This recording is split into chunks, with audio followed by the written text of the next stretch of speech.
Hello guys, I am Snigdha. It's my second class on this channel, Biology Synthesis. I hope you all are enjoying my classes.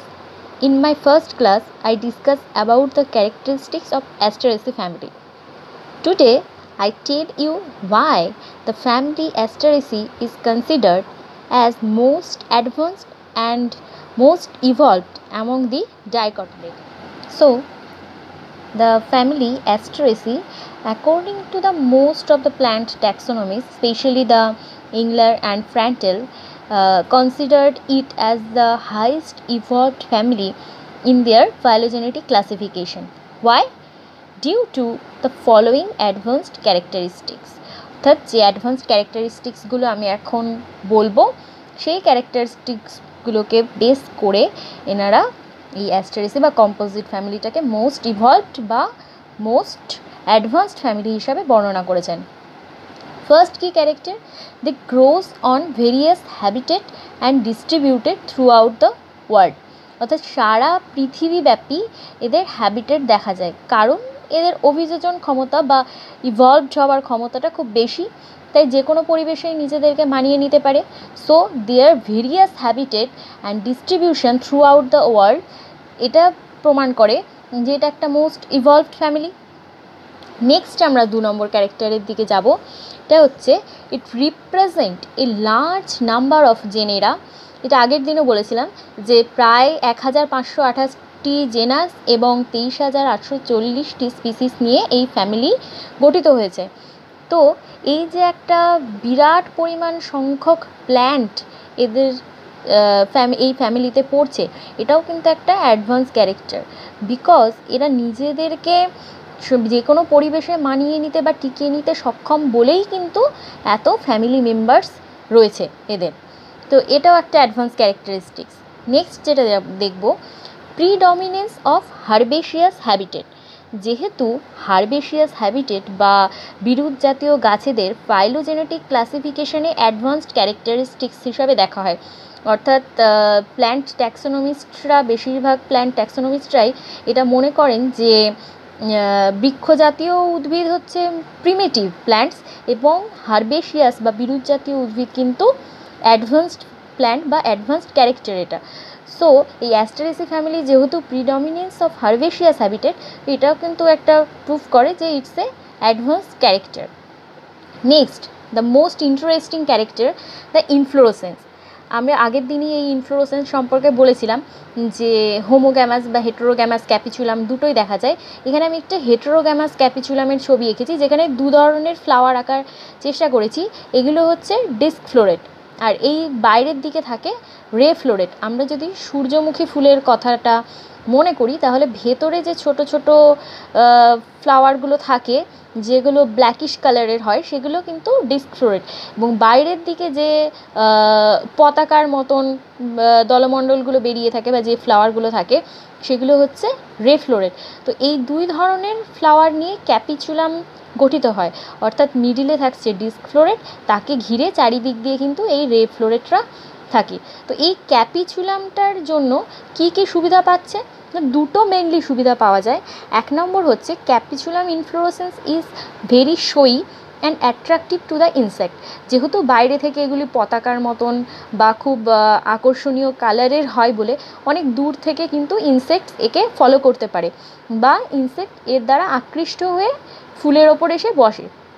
যেহেতু এটা insect দ্বারা pollination ঘটে এই ফ্যামিলির ফ্লাওয়ারের ক্ষেত্রে, তো ক্যাপিচুলাম কিন্তু সেই ইনসেক্টকে আকৃষ্ট করতে ভীষণভাবেই তাহলে সাহায্য করছে। So it's most showy and attractive to the insects. Next, pollination of many flower is possible by a single visit of insect। অর্থাৎ কিনা একটা সিঙ্গেল ভিজিটেই কিন্তু অনেকগুলো ফুলের পলিনেশন সম্ভব, because due to the aggregation of many flowers in a small space. অর্থাৎ একটা ছোট্ট জায়গার মধ্যে আমরা যদি সূর্যমুখী ফুলটা দেখি, সেই একটি ফুলের মধ্যে, যদিও সূর্যমুখী ফুল নয়, এটি একটি সমগ্র পুষ্প বিন্যাস, যেহেতু অনেকগুলো ফুলের সমন্বয়ে গঠিত। তো সেই হিসাবে তাহলে কি হচ্ছে, যদি একবার যদি কোনো ইনসেক্ট এসে এই ফুলের ওপর বা এই পুষ্প বিন্যাসের ওপর অর্থাৎ ইনফ্লোরেসেন্সের ওপর এসে যদি বসে, তাহলে ওই একটা সিঙ্গেল ভিজিটেই কিন্তু একসাথে অনেকগুলো ফ্লাওয়ারকে সে পলিনেট করতে পারছে। আচ্ছা, এই জায়গাগুলোতেও কিন্তু মনে করো যে আরও ডিস্ক ফ্লোরেট আছে এবং বাইরের দিকে আরও অনেক রে ফ্লোরেট থাকে। আমি এখানে জাস্ট দুটো করে সিম্বল হিসাবে এঁকেছি। তো তাহলে আমরা কি বললাম যে ইনফ্লোরেসেন্সটা কীভাবে একটা অ্যাডভান্সড ক্যারেক্টার, অবশ্যই মানে ইনসেক্ট দ্বারা পলিনেশন হওয়াটা একটা অ্যাডভান্স ক্যারেক্টার হিসাবে ধরা হয়। তো সেক্ষেত্রে এখানে ইনসেক্টদের দিয়ে পলিনেশন করানোর জন্য কিন্তু ইনফ্লোরেসেন্সটা এত সুন্দর করে সাজিয়েছে। এই ফ্যামিলি এত সুন্দর একটা ইনফ্লোরেসেন্স করেছে just for two attract the insects, এবং তাতে এই ফ্যামিলির কী লাভ না, পলিনেশনটা ভালো হবে। So it's A most important advanced characters of this family. So আমরা নেক্সট অ্যাডভান্সড ক্যারেক্টারের দিকে যাব। তো এখানে অ্যাডভান্সড ক্যারেক্টার এতক্ষণ আমরা যেটা দেখছিলাম যে ইনফ্লোরেসেন্সের অ্যাডভান্স ক্যারেক্টারগুলো, এখানে ফ্লাওয়ারের কী কী অ্যাডভান্স ক্যারেক্টার আছে সেগুলো সম্পর্কে আমরা একটু আলোচনা করছি, বেশি এগুলো পয়েন্ট আউট করার চেষ্টা করেছি। ফার্স্টলি দ্য প্রেজেন্স অফ রে ফ্লোরেট অ্যান্ড ডিস্ক ফ্লোরেট, অর্থাৎ একই ইনফ্লোরেসেন্সের ভেতরে দু ধরনের ফ্লাওয়ার বা দুই টাইপসের ফ্লাওয়ার পাওয়াটাও কিন্তু একটা advanced character. Next the presence of both unisexual and bisexual flower, অর্থাৎ কিনা একই ইনফ্লোরেসেন্সের মধ্যে যেহেতু রে ফ্লোরেট এবং ডিস্ক ফ্লোরেট থাকছে, এবং রে ফ্লোরেট হচ্ছে unisexual and disc floret is bisexual, তো সেই একই জায়গার মধ্যে দু ধরনের এই ফ্লাওয়ার পাওয়াটাও কিন্তু একটা advance character. Next the transition of actinomorphic to zygomorphic flower, অর্থাৎ বহু প্রতিসম ফুল থেকে যখন এক প্রতিসম ফুলের দিকে ট্রানজিশন হওয়াটা একটা ইভলভড ক্যারেক্টার বা একটা ইভলিউশনের ধারা বলতে পারি। অর্থাৎ যখন যেহেতু প্ল্যান্ট ট্যাক্সোনমিস্টরা মনে করেন যে zygomorphic flowers are most advanced than the actinomorphic, so Asteraceae ফ্যামিলিতে কিন্তু সেই ট্রানজিশন লিঙ্কটা বা সেই ট্রানজিশনটা কিন্তু দেখা যায়। Next the presence of syngenesious, protandrous and epipetalous stamen, অর্থাৎ এবার স্ট্যামেনকে নিয়ে যদি আমরা একটু দেখি, আগের দিন বলেছিলাম যে সিনজেনেসিয়াস অ্যান্ড প্রোট্রান্ডাস, এপিপেটালাস, স্ট্যামেন এটা কী জিনিস। সিনজেনেসিয়াস মিনস হচ্ছে when the anthers are joint, অর্থাৎ অ্যান্থারগুলো যখন যুক্ত থাকে। Next the protandrous when the anthers are mature before the gynoecium, অর্থাৎ গাইনোসিয়ামের আগেই যদি অ্যান্থার ম্যাচিওর করা যায় তাকে কিন্তু প্রোট্রান্ডাস অ্যান্থার বলা হয়। And the epipetalus when the stamen is united to the corolla, অর্থাৎ দলমণ্ডলের সঙ্গে যখন স্ট্যামেন যুক্ত থাকে তখন তাকে বলা হয় epipetalous stamen. So it's a advanced characteristics. Next the carpel, about the carpel, carpel two due to the reduction, অর্থাৎ কার্পেল কিন্তু দুটি, আগের দিনে আমরা ক্যারেক্টার পড়ার সময় দেখেছিলাম যে কার্পেল দুটি, যেহেতু প্ল্যান্ট ট্যাক্সোনমিস্টরা মনে করেন যে মেনি কার্পেল বা numerous carpel is a primitive character, সেই জন্য এখানে যেহেতু কার্পেল রিডিউসড হয়ে দুটোতে পরিণত হয়ে গেছে, তো এটাও একটা অ্যাডভান্স ক্যারেক্টার হিসেবেই গণ্য করা হচ্ছে। and the ovary position which is inferior and one chambered with an ovule on the basal placentation, অর্থাৎ এই বেসাল প্লাসেন্টেশনের মধ্যে একমাত্র একটি ওভিউলের যে সজ্জা সেটিকেও কিন্তু একটি অ্যাডভান্সড ক্যারেক্টার হিসাবে দেখছেন প্ল্যান্ট ট্যাক্সোনমিস্ট, অর্থাৎ নিউমেরাস ওভিউলের থেকে ওয়ান ওভিউল বা টু ওভিউল যেটাকে অ্যাডভান্সড হিসাবে ধরা হয় in plant taxonomy.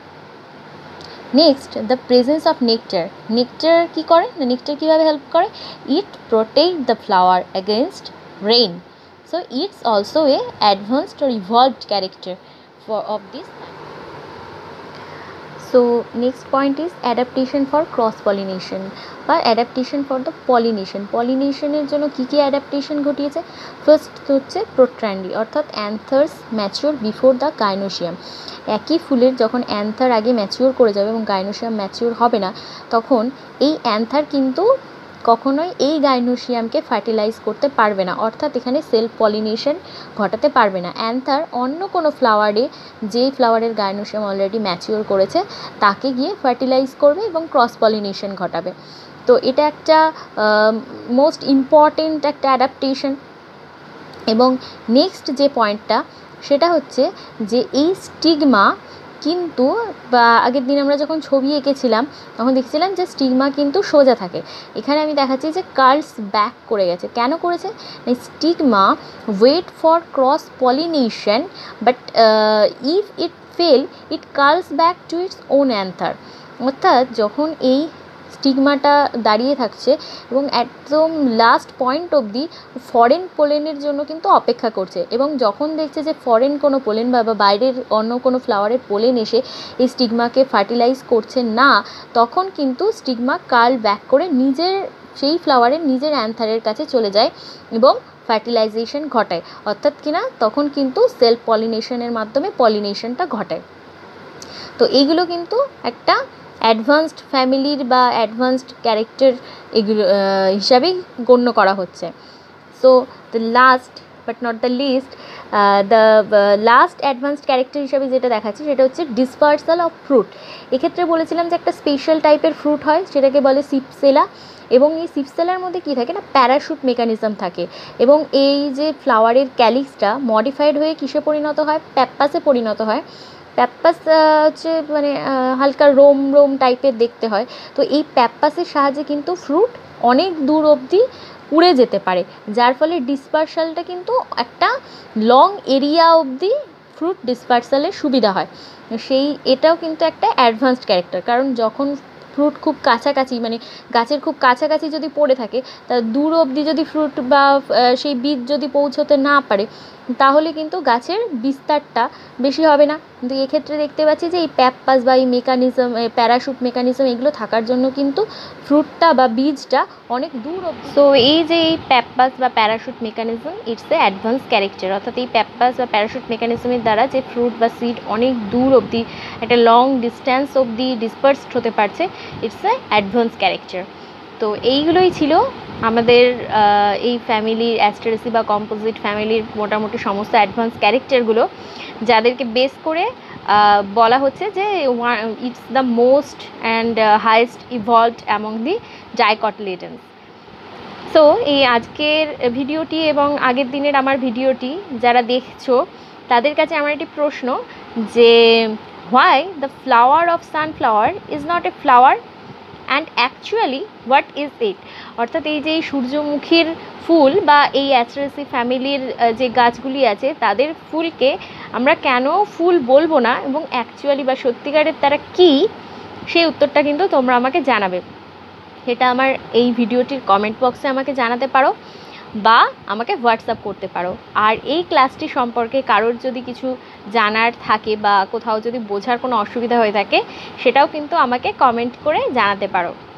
So that's all, thank you, see you in the next class.